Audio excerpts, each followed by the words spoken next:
India versus Bangladesh మధ్య జరిగిన మ్యాచ్లో బంగ్లాదేశ్పై టీమిండియా 6 వికెట్ల తేడాతో విజయం సాధించింది. అయితే ఈ మ్యాచ్లో తొలుత బ్యాటింగ్ చేసిన బంగ్లాదేశ్ జట్టు 49.4 ఓవర్లలో 228 పరుగులకు ఆలౌటైంది. ఆ తర్వాత బ్యాటింగ్ చేసిన టీమిండియా 46.3 ఓవర్లలో 4 వికెట్లు నష్టపోయి 231 పరుగులు చేసి విజయాన్ని సాధించేసింది.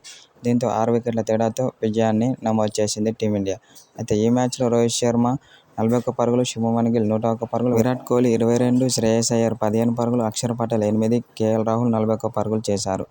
అయితే అనంతరం టీమిండియా ఆటగాళ్లపై కీలక వ్యాఖ్యలు చేసిన పాకిస్తాన్ పేస్ బౌలర్ అయిన షోయబ్ అఖ్తర్ రేపు జరగబోయే మ్యాచ్లో టీమిండియాను ఓడించడం చాలా కష్టమని పాకిస్తాన్ మాజీ ప్లేయర్ అయిన షోయబ్ అఖ్తర్ ఓ సోషల్ మీడియా ద్వారా తెలిపాడు. ఎందుకంటే టీమిండియా బ్యాటింగ్లోనూ, బౌలింగ్లోనూ అండ్ ఫీల్డింగ్లోనూ చాలా అద్భుత ఫామ్లో కనిపిస్తుంది.